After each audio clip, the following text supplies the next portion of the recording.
అడుగు చూసావా? చూసావా? చూసానమ్మా. పైన ఎవరు లేరమ్మా. ఎవరు లేరా? లేరమ్మా. నేను మళ్ళీ వస్తాను.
చైల్డ్ సైకాలజిస్ట్ అలా చెప్పగానే మాకేం చేయాలో అర్థం కాలేదు అత్తయ్య. వీడు మాత్రం ఈ తాతయ్యతో మాట్లాడే ఆట మాత్రం మాండం లేదు. స్వప్న, స్వప్న. హాయ్ మోహిని, ఏంటి నన్ను లేపకుండా వెళ్ళిపోయావు? కాఫీ తాగుతావా?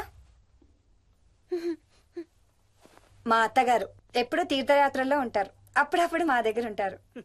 మోహిని వాళ్ళ ఆయన మోహన్ ఒకే ఆఫీస్ లో పనిచేస్తారు, పక్కనే ఉంటారు. ఈ మధ్యన పెళ్ళైంది. నమస్తే ఆంటీ. నమస్తే అమ్మా. రా కూర్చో. మొన్న వీలింటికి వెళ్ళినప్పుడు కూడా అంతే. ఎవడో ఒక రాజు అనేవాడు ఉన్నట్టు వాడితో మాట్లాడడం మొదలుపెట్టాడు. అత్తయ్యకి ఇప్పుడే చెప్తున్నాను, మన విక్కీ కనపడని మనుషులతో మాట్లాడే ఆట గురించి. అది ఆటని ఎందుకు అనుకుంటున్నావమ్మా? వాడికి నిజంగా వాళ్ళందరూ కనిపిస్తున్నారా ఏమో. అవునమ్మా, చిన్నపిల్లలకి ఆత్మలు కనపడతాయి అంటారు. మీ మామయ్య నేను చాలా కాలం ట్రైబల్ ఏజెన్సీస్ లో పనిచేశాం. అక్కడ గిరిజనులు ఇవన్నీ బాగా నమ్ముతారు. ఓ 23 ఏళ్ల పాటు మంత్రాలు, తంత్రాలు, ఆత్మలు, ప్రేతాత్మలు, భూతాలు, ఎప్పుడు ఇదే గోల మాకు. మేం చూసినవన్నీ నువ్వు చూసుంటే మన విక్కీ ప్రవర్తన పెద్ద విచిత్రంగా అనిపించేది కాదు నీకు. ఈ రోజుల్లో అలాంటి నమ్మకాలేంటి అత్తయ్య? ఛీ, దెయ్యాలేవు, ఆత్మలేవు. ఉన్నాయి. ఏయ్ మోహిని, కమోన్యా. ఉన్నాయి. మా ఇంట్లో ఎవరో ఉన్నారు.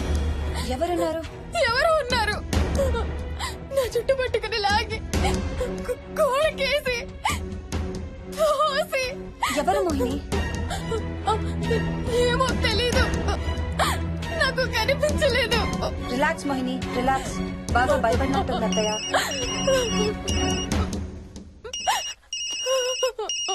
హలో. ఏ స్వప్న, నేను హర్షాన్ని. మోహిని సెల్ ఎత్తడం లేదు, మీ ఇంట్లో ఉందా? ఉంది గాని, అయినా నువ్వేంటయ్యా ఒక్కదాని కొత్త ప్లేస్ లో అలా ఒంటరిగా వదిలేసి వెళ్ళిపోయావు? తనెంత భయపడిందో తెలుసా? ఏంటి, భయపడిందా? ఏది ఒకసారి తనకు ఫోన్ ఇవ్వు. మాట్లాడు. స్నానం చేసి వస్తాను అత్తయ్య. హే, నీ సెల్ ఎక్కడా? ఇంట్లో ఉంది. ఏంటి, భయపడ్డావా?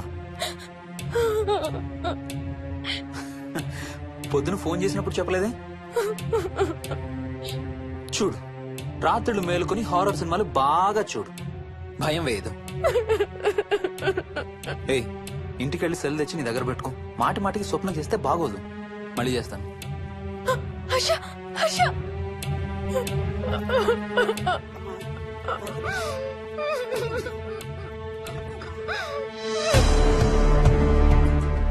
ఎవరూ లేరంట, కానీ ఎవరో ఉన్నారంట. ఏమీ చెయ్యలేదంట, కానీ ఏదో చెయ్యబోయాడంట. Let me get this right. అంటే ఆ ఇంట్లో నీకు కనబడని మనిషి ఎవరో ఉన్నారంటావు, అంతేనా? అవును. నన్నే ఫాలో అవుతూ ఉంటాడు, నన్నే చూస్తూ ఉంటాడు. నేను పని చేసుకునేటప్పుడు, నిద్రపోయేటప్పుడు, బట్టలు మార్చుకునేటప్పుడు, స్నానం చేసేటప్పుడు నన్నే చూస్తూ ఉంటాడు. వాడికి నేను కనబడతాను, కానీ వాడు నాకు కనబడడు. ఎవరూ నీకు కనపడలేదంటున్నావు, మరి ఆ మనిషి మగాడే అని ఎలా చెప్పగలుగుతున్నావు? వాడు మగాడే. అదే అడిగేది, అంత ఖచ్చితంగా వాడు మగాడే అని ఎలా చెప్పగలుగుతున్నావు? నేను ఆడదాన్ని కాబట్టి.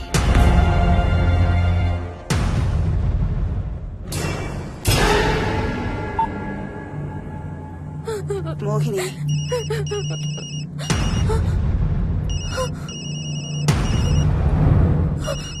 మాట్లాడమ్మా. నా సెల్ నుంచి ఫోన్ వస్తుందంటే నీ సెల్ నుంచా? నీ సెల్ ఎక్కడుంది? మా ఇంట్లో. మీ ఇంట్లో ఎవరు లేరు కదమ్మా. నీ సెల్ నుంచి ఎవరు చేస్తున్నారంటావు? పద మీ ఇంటికి వెళ్దాం. వద్దంటే అక్కడికి వద్దాము. నేనున్నాను కదమ్మా. నీ సెల్ నుంచి ఎవరు చేస్తున్నారో చూద్దాం. పద మీ ఇంటికి. వద్దంటే ఏమవ్వదమ్మా, పద వద్దంటే చూసొద్దాం. పద. అక్కడికి వద్దంటే చెప్పాను కదమ్మా నేనున్నానని. నువ్వు భయపడుకుంటారా? వద్దంటే ఏం అవ్వదమ్మా. నువ్వురా, నేనున్నాను కదమ్మా. రామా, ఎవరు ఏం చేయరమ్మా. ఎందుకమ్మా భయం? నేనున్నాను కదా, ఎందుకు భయపడతావు? అసలు లోపల ఎవరున్నారో చూద్దాంరా. ఏమి లేదమ్మా లోపల, నువ్వే చూస్తావా?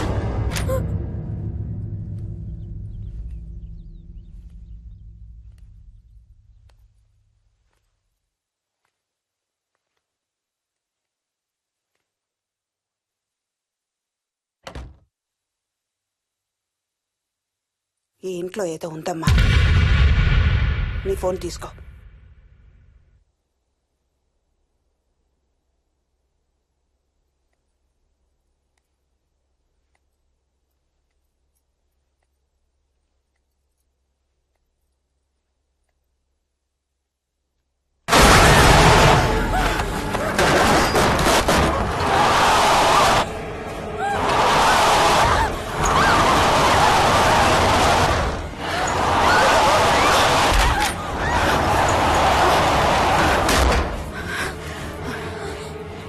ఇదేదో బాగా కోపిష్టి దానిలాగా ఉంది.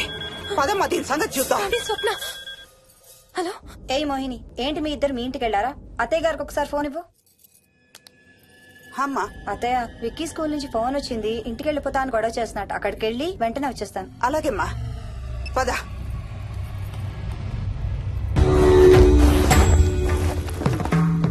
తీరని కోరికలతో 2 జన్మల మధ్య ఇరుక్కున్న జీవుణ్ణే మనం ఆత్మ అంటాం.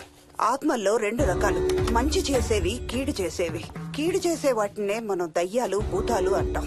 ఏ కీడు చేయడానికి అది నీ ఇంట్లో ఉండి నిన్ను ఇబ్బంది పెడుతుందో తెలియదు కాని దైవ శక్తి ముందు దాని ఆటలు సాగవమ్మా. పద నీ ఇంటికి వెళ్దాం. వద్దంటే మనం అక్కడికి వెళ్ళొద్దు. ప్లీజ్ అంటే.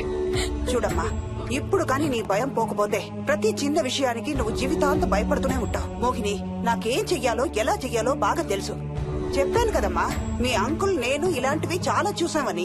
నువ్వు రా చెప్తా. దాన్ని మీ ఇంట్లో నుంచి తరిమి కొడదాం. రా.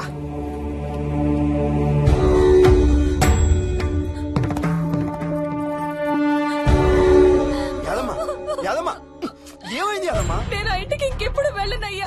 ఇంకెప్పుడు వెళ్ళను. పాపం వాళ్ళు మంచోళ్ళలో ఉన్నారయ్యా. నిజం చెప్పేద్దామయ్యా. ఆ ఇంట్లోంచి వాళ్ళు వెళ్ళిపోమని చెప్పేద్దామయ్యా. ఆ సచ్చినోడు ఇంకా ఆ ఇంట్లోనే ఉన్నాడయ్యా.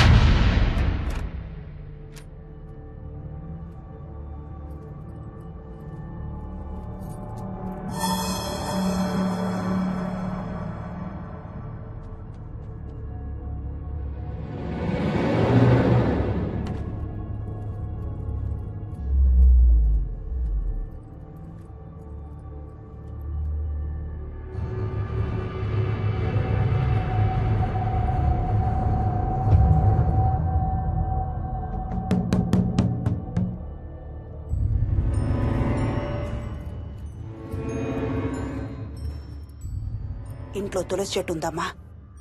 బయట ఉందా ఆంటీ? వెళ్ళి ఇన్ని ఆకులు కోసుకుని కొంచెం పసుపు నీళ్ళు కూడా కలుపు.